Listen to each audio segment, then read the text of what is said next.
Okay, well, more hidden detail. Is this just the trailer or is this some like extra stuff? Because like we've seen all the trailers and I went to the press screening for it, but it was basically just the exact trailer that everyone else has seen. But maybe this IGN video is actually giving us some more information. By the way, Kingdom Come Deliverance 2 is one of the best looking games I've ever seen. Studios' 2018 hit action RPG Kingdom Come Deliverance has finally been revealed with an action-packed announcement trailer. To celebrate, It's this, you know what it is? It's this little bit of gameplay that gets me. Because if we compare it to the first Kingdom Come Deliverance, if I try and actually find the initial reveal trailer, Kingdom Come Deliverance reveal trailer. This one? Maybe 10 years ago. January 2014. Well, that's painful. Do we have any combat? By the way, it looks so different to the actual final game. Look at all the character models. That is crazy. How it went from... Okay, so there is a little bit of combat in here. So this was the initial reveal trailer for the Kickstarter that managed to raise, I think, $1 million. So yeah, we wouldn't have had the first one without it, but none of this really is in the final game, which I'm kind of glad because it kind of looks a bit grim now. This is the Siege of Talmberg, though, the last bit. Now, here's the other thing. The combat, and the point I'm trying to make, doesn't look all that similar from, well, this trailer to what we actually got in the final game. This. Sure, it looks nice and smooth, and you can do bits and pieces of that in Kingdom Come Deliverance. But I just really, really hope that what they've shown here, this extra bit of nice, smooth gameplay, is going to be the final thing. Because it just looks so good. It looks more realistic to what Kingdom Come was. Also, crossbows on horseback. That's something I wanted for ages. Obviously, it's probably going to be set crossbows. I doubt you can use a siege crossbow on a horse. That would be ridiculous. But this interview... This guy used to be an adventurer just like you, until he took an... Oh my god! Yeah, Kingdom Come Deliverance 2 wants you to know right off the bat, this ain't some run-of-the-mill fantasy world. Combat in this game is dirty, brutal, and lethal. No fireball spells in this castle siege, just rocks the size of trucks. I do love the destruction. The destruction that we've seen so far is very nice. Now, I am going to be honest, I don't think this is going to be in the actual gameplay. I think it's just going to be cutscene. Just like in Kingdom Come 1, there's the siege that you do at the end, without really any spoilers, but you fire a trebuchet at the castle wall, and that's all in the cutscene. You actually don't get to see that in real time, and I'm assuming it's probably going to be quite similar in Kingdom Come 2. Some of the cool things, if we rewind a little bit. Okay, so it's an interview with Toby. If anyone doesn't know, Toby is the PR guy at Warhorse.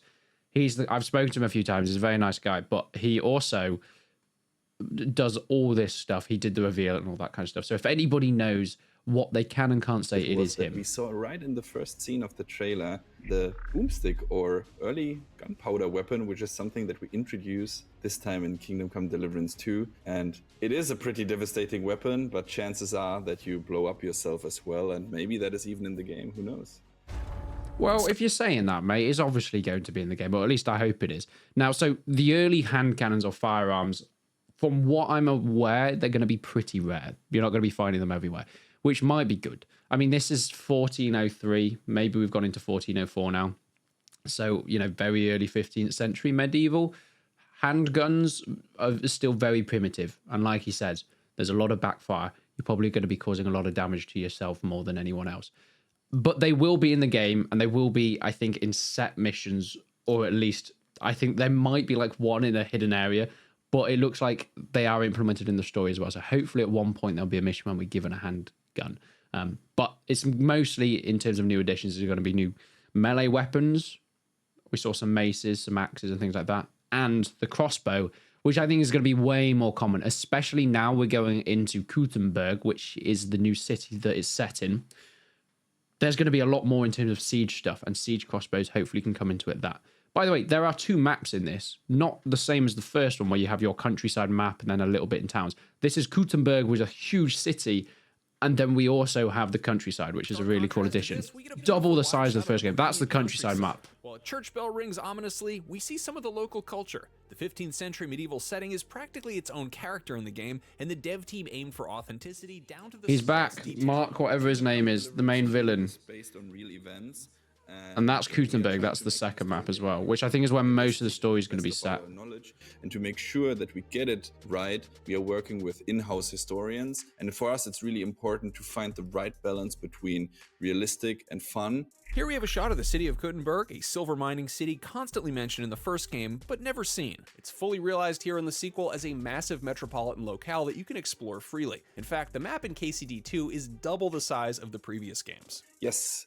KCD2 will have 2 maps, and it's actually double the size than the first one. And as I'm going to sneeze. I can't believe that that's going to be like the main map. But then again, you've got all these roads and things like this, which obviously in the first Kingdom Come Deliverance were a big part of showing the gameplay of where we could go to. It just looks so gorgeous, though. One map has Trotsky Castle as the ginormous castle in the middle of the map, and okay, so this is confirmed to be the first map. In the map, and the other map will contain a ginormous. If we've got a whole second map dedicated towards Gutenberg, surely it's just going to be unfathomably big. And especially if, like the first one, every NPC is doing their own thing. I mean, they spoke about it a little bit earlier in a separate interview or their reveal thing, where every NPC has their own living and breathing life. So if they're a blacksmith, they'll wake up, they'll have breakfast, they'll see their family, they'll then go to work, they'll then go home. And they have this cycle. Nobody spawns in when you're going past or when you're near. They are constantly doing things. The world is constantly moving. And you just have to hope that you see them at the right time. If you want a side quest and the NPC's asleep, you can't do that side quest. If you want to go and get your, I don't know, clothes repaired, the tailor shop might be shut at a certain time or on a certain day. And you've got to go and find something else to do. And that was a lot in the first Kingdom Come Deliverance game, but I cannot imagine it within like a full city and a full city's population worth of NPCs. That is mind-blowing.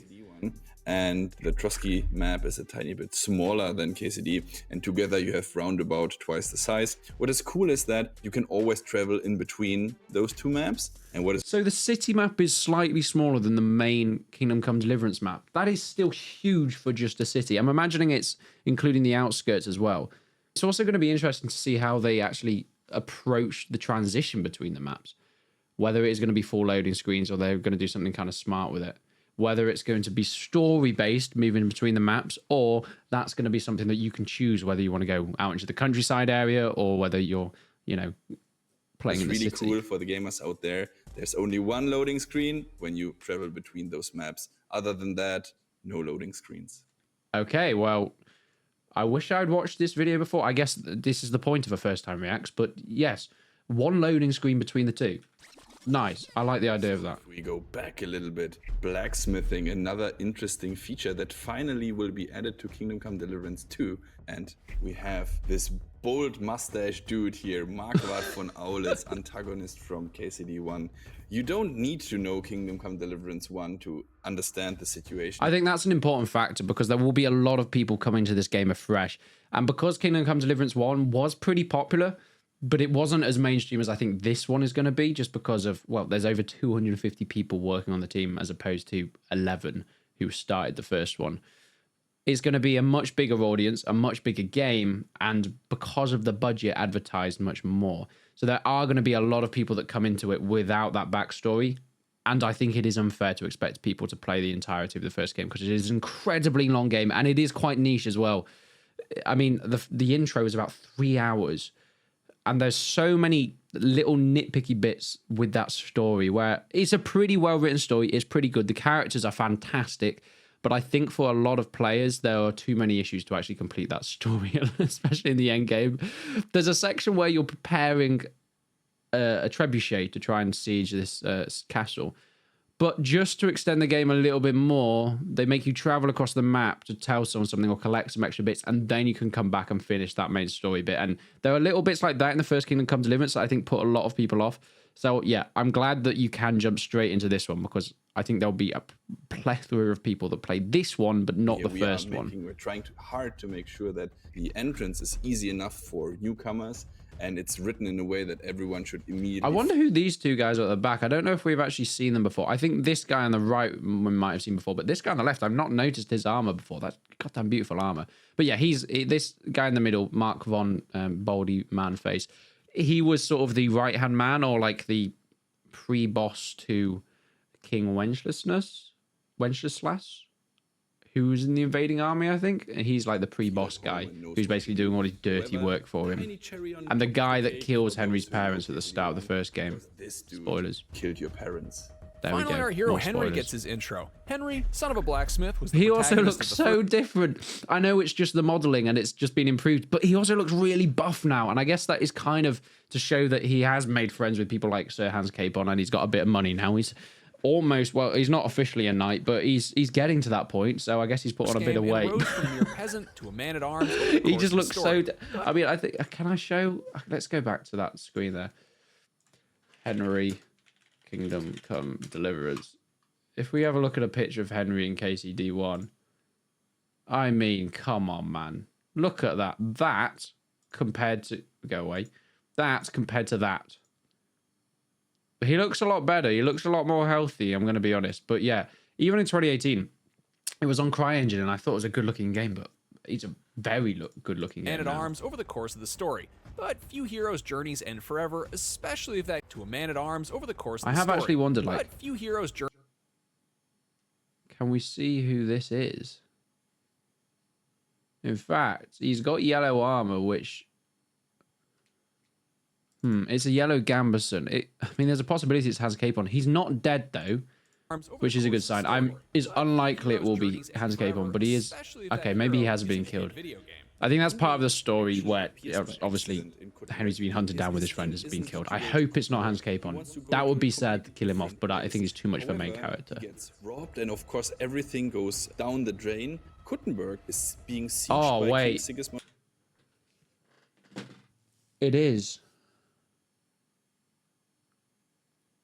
Have they just spoiled the game? Drain. Look. Kuttenberg Hans is being Capon. sieged Sorry, by I'm King messing this Sigismund up of now. Hungary, the antagonist. Kuttenberg is... We got your cuirassier, you've got your yellow Gambison, your male. And we go back to the shot where someone's dead on the floor. The story. But few heroes... Is that the same gauntlets? I mean, it's not that one. Where have I just seen this? Where's the siege? Backs or sequel to shadows. France, he needs to find a crew. You need to look out for people in a way that everyone can pick up and go. But if you want to really dig deep into the systems, if you want to become a sword fighting legends, you can learn all those. There. Oh my god, it is. It's Hans. Oh. That's not fun. Hans Capon's dead? Well, he's wearing the same armor, pretty much the same. There's no way they've spoiled that. There's no way. I don't know if I believe that. Henry's quest. So Hans is actually wearing different armor here. Well, this is his horse from the first game. I think this is going to be very early on in the game as well. Maybe even one of the first scenes from Kingdom Come 2, because we went away from Kingdom Come 1, rode off into the sunset with this horse and this armor. So I think this is probably going to be the first scene of the new game. But yeah, look. It's him on the flat. He's without a doubt Hans Capon, or at least someone wearing his armor. And he looks pretty dead. Henry looks pretty angry. And then he gets into a fight with this guy, who is the same guy that has killed Hans Capon. Oh, warhorse. That's really not ideal. Why are you doing? Also matters, and defense Why are you doing this to us if you intend to avoid severe injury or gruesome death? Combat is very important in Kingdom Come Deliverance, and we revamped the combat system. We tried to make it a little bit more accessible. These techniques are all based on It looks so much smoother than the first one. I love it, especially taking out your knees. I really hope that armor is just as effective in this game as the last one. That's going to be really cool. Also, we saw the handgun as well, using a Pavis shield hiding behind it. Trebuchets are back. Bells are back. Hans Capon is back for now. And there we go. That's using a gun. It's going to be so inaccurate, but it's going to be so fun to be able to use that. Different kind of weapons are good against different types of armor. So if you use a sword, for instance, against full plate armor, nah, doesn't work that well. However, if you take a mace or an axe, this will penetrate it and you will get to the core of your enemy. And we included new weapons. So that's Hans Capon in his other armor. We have different types of no, that's Henry. That is Henry in his armor. Really tiny crossbows that are in Hans Capon's armor. Hold on. Hold on. Hold your horses. So we've got the gold-plated cuirass armor, and then what I went back to, what I thought was the start of the other game.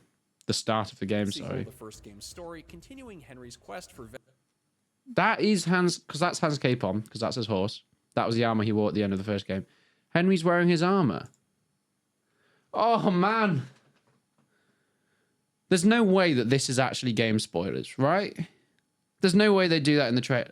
Warhorse, are you listening?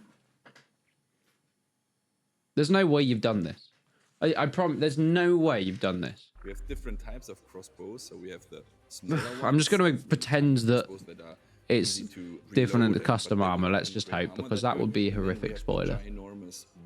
Looks nice though. Which are really, really huge, and you need a two-handed lever to actually pull the string back and then shoot again. If you hit someone with it, it's a probable good night for the opponent. You can take advantage of the fragility of your enemies as well using bladed or blunt weapons. Note how Henry takes out this soldier with a sharp shot to the knee. If a man can't stand, he can't fight very well either. Yeah, ask Stephen Hawking. A montage showing Henry caught up in events clearly bigger than he is. Large-scale warfare is one of the big new elements of the sequel, expanding the scope to an even more epic level. Also, in that scene, quick side note, it's such a nitpick. Why? Hans Capon, right? This is Henry, this is Hans. He's got his visor up. He runs into battle. He's still got his visor up. Put it down. Actually, I guess if you're doing melee, it might make you see better. But put it down, mate. It's not worth the risk. There's arrows flying. The scope to an even more epic level. But perhaps most importantly, you can now pet scope to an even more epic level.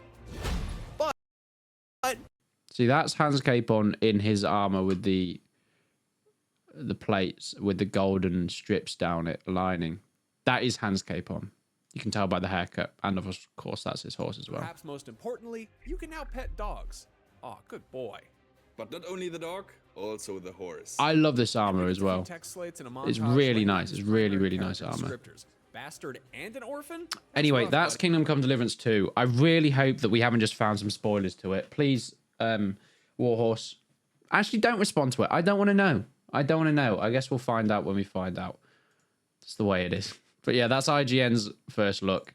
I've looked at it more on the main channel if you guys want to go and check that out. There'll be a link down below. But I thought I'd give the IGN video a little check-in.